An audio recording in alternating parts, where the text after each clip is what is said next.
all right, now that we're on the second island, we can actually start exploring it instead of just a random battle between two people we don't care about from a game we don't care about.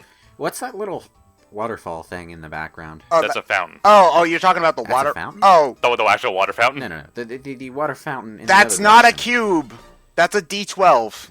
Get it right. That's a dodecahedron. Oh, I think that's actually supposed to be That's Brooklet Hill. Holy shit. Yeah, that is. Holy shit, that's an area where we explore later in the game. Like, oh my god. That's where the water trial happens. Like, Huh. like, you know what? I actually am surprised that amount of because it's in that general direction. Yeah. Wow, I'm shocked. Actually. Interesting. Yeah. Akala Island, I think, is where the game really starts to get good, because this is when the Pokemon variety really explodes, and you're also just the tutorials are done. You just go places, you know, like you just do stuff. You don't have to wait too long, and there's not too much exposition. Island 2 is actually probably the closest you get to a normal Pokemon kind of pace. A path that leads to nowhere. I wonder if I should press A at this obvious endpoint. Something that, and I don't necessarily know whether or not they bring this back here at all, but something from Gen 2 that I really liked was the ability for other trainers that you met along the way to call you up and challenge you again. Oh yeah, that's not in this game anymore, unfortunately. Do they? Oh, they don't. Okay, yeah, I think Gen 4 I'd like to see might have... Well, there's the Versus thing in Gen 3, where you could, like, flash a little... And you could flash a little thing and then refight some trainers on certain routes. But I don't think that there's anything quite like the phone system anymore. I realize why they don't let you rebattle trainers all the time, because, you know, that's your way of getting money, and they don't want to let you grind money, because, oh god, grinding money on top of experience would just break the challenge level, I'll bet. Pokemon's never really been hard, though, is also the thing. I know. I'm talking more designer mentality than what actually is in the game. But, you know, I'd like to see recurring trainers. I'd like to see trainers that roam around and appear randomly on different routes. That would be cool, yeah. I'd also like to see the return of having a goddamn phone and being able to challenge the same people again, if they're ready for you. Maybe with some extra alternate versions of their battle teams to show that they've gotten stronger. Just anything that gives me an idea that these people don't just stand around doing nothing after I beat them for the rest of the game. Oh, what's that one clip, one comic where it's just like, hey, what are you doing? Oh, I don't know, I'm just going to be standing on Route 12 looking dead soulless eyes for the next 6 hours. What about you? No, I love the, what is the show? Is it Chowder or something that did the whole RPG episode? Where, like, one of the characters that's, like, a main part of the show, they walk into his house, it's like, hi, mister, whatever. We're going to take all your money and sleep in your bed dressed up. He's like, go right ahead. And it just shows his eyes. He's, like, crying, but he can't do anything because he's an NPC. I guess the point I'm trying to make is that thematically, the whole Pokemon trainer thing is supposed to be about the Pokemon and the trainers getting closer and about personal development or some zen shit like that. But you don't really get that feeling from any of the trainers except for, like, the 1 or 2 significant characters per game. Like, I get what you're going for, and that's why the idea of the Pokemon MMO has always been a big thing, because then you would actually be interacting with other Pokemon trainers and not youngster Joey who stands on Route 1 all day. Yes, to a certain degree, yes, but there's definitely going to be a different feel. There's a different feel to an MMO that's full of adventure players playing as adventurers, because no matter what game you're playing, even if you're on an RP heavy server, maybe about 1 in 20 of those players are going to behave like the character they're playing. So most of them are just other players. And please get the hell away from me. Yes. Yeah, most of them are like other players, so they're not going to behave like their characters in any sort of thematic sense. So that sense that you are fighting other players is always going to be a hamper on immersion. What I'm talking about is strengthening the illusion of this world that Pokemon is set in. You know, making the characters in them a little bit more dynamic and believable. Not necessarily to a mind-blowing extent where there's like miles and miles of voice dialogue like there would be in a Bethesda game or something. But, you know, just enough that their role in the game evolves along with the graphics, because now we got this really nice looking adventure setting going in Sun and Moon with the graphics and the world design and everything, but the trainers are still just standing around waiting for you to cross their line of sight so you can go into a battle with them.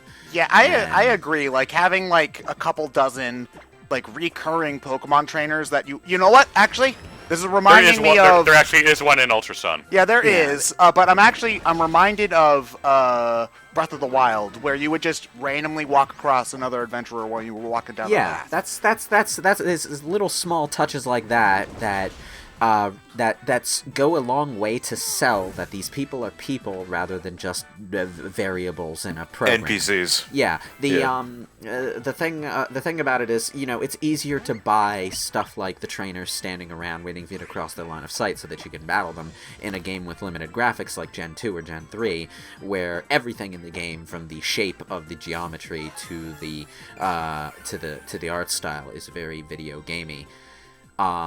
It's not necessarily bad for a game to be like a game visually and in function, but when you up the graphics game to be more organic, not necessarily realistic but organic, the other stuff needs to come up along with it, otherwise it doesn't fit together anymore. Yeah, we're not doing top-down routes anymore, so having people just like, that's actually something they do in Ultra Sun and Ultra Moon, is they make fun of the Vermilion City gym from Gen 1, and they do have the trainers just standing in straight lines and looking at you from the different like corridors and things like that, and the camera goes overhead to mimic the top-down perspective and things like that. So like, they know it's a thing. All right, they've already kind of poked fun at it. So I think, yeah, and one thing that I do appreciate about Sun and Moon is that they take the old mechanic and they do try to make it more realistic in a sense. So like, you've seen it already, but you don't have to walk straight in front of, like, you don't just walk straight in front of someone and they see you. There's like a cone. They actually do have a sense of vision. They've got like a Metal Gear Solid enemy cone where if you walk into it too far, they notice you're there. It's funny that you mentioned Metal Gear Solid, because I was actually about to bring that up as an example. Metal Gear Solid always had a very, very simple gamey way of working until Metal Gear Solids 3 and 4 in particular. In 4, it was really engaging, at least for the parts of the game where the gameplay was in charge and not the cutscenes. So you mean like the first 2 hours? It was really ambitious, and the places of the... the first 2 acts of the game are where it's strongest. You're not just infiltrating a building with a bunch of patrolling soldiers. You're infiltrating a goddamn battlefield, and those soldiers are fighting each other, man. And they did all sorts of little things to make this interesting, like you could disguise yourself as one side or the other, or make friends with one side so that they wouldn't bug you, but the other side would be aggressive towards you, that sort of thing. And it really changed the way the game felt in an interesting way that I wish that game had done more with. I wish it had spent more time being a game, I'm sorry. I have problems with Metal Gear Solid 4, but it was so good when it was good. Oh, well, okay, Lewis, next time we do movie commentaries, you can pick that one. You know what? Just to spite you, I think I will.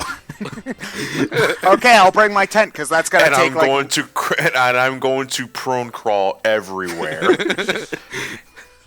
Oh God, but that is how just I play. Just watch that ass move up and down, up and down, up and down. That is how you play Metal Gear Solid 4 when you actually are going for the stealth, though. So Paneola Town's my buns that kill. So Paneola Town's my favorite town in the game aesthetically and music-wise, but nothing happens it's here. The least important town in the game. There's nothing to do here. Can I just ask why there's this sort of Wild West farm town? Oh, there's lore! There's lore! There's lore, because they were originally, like, pioneers and shit, and, like, exploring. Pioneers? What are you talking about? There's no rideable boulders anywhere. Is there anything like this in Hawaii? I don't know. I want to know. This is an important question. Is there anything like this in Hawaii? Like, I imagine there could be, because it's so far away from the mainland that there have to be farms and shit. Well, if this is Hawaii, then I just imagine Dwayne The Rock Johnson like made the volcanoes and ground and shit.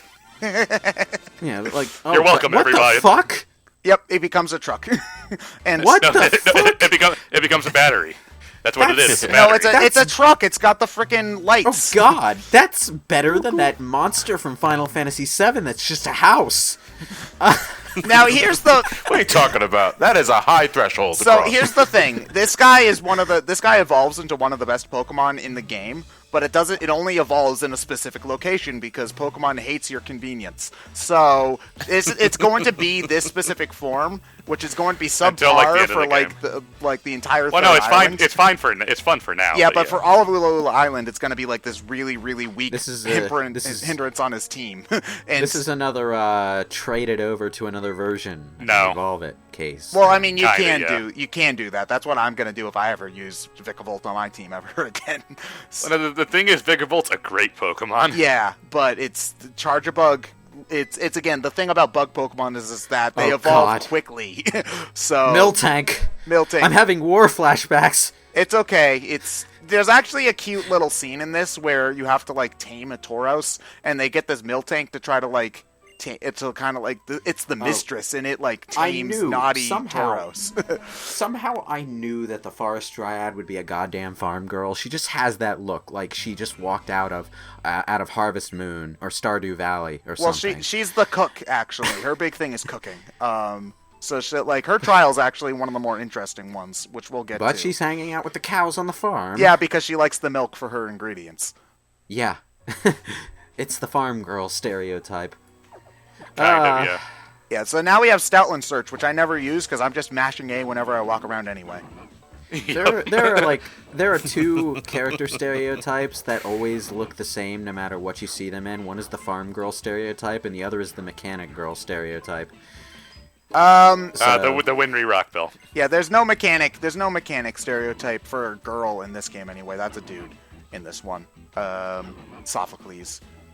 Oh, can you do Festival Plaza now, or not yet? Yeah, you can do that right when the thing comes up. Okay. Festival Plaza's a waste of time, though. Yes, it is. When do you have to beat Kioway in order to go to Pokepelago, which is actually good, though, right? Yes. Yeah.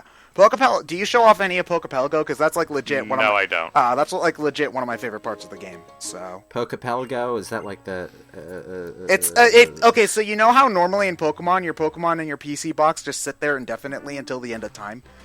In Gen 7, they instead of just being in the PC box, they get to play on Pokepelago, which is a collection of small items where the Pokemon can do things like grow berries, find hidden items, and you can also raise their effort values, EVs, and happiness by putting them in a spa. Is that the truck?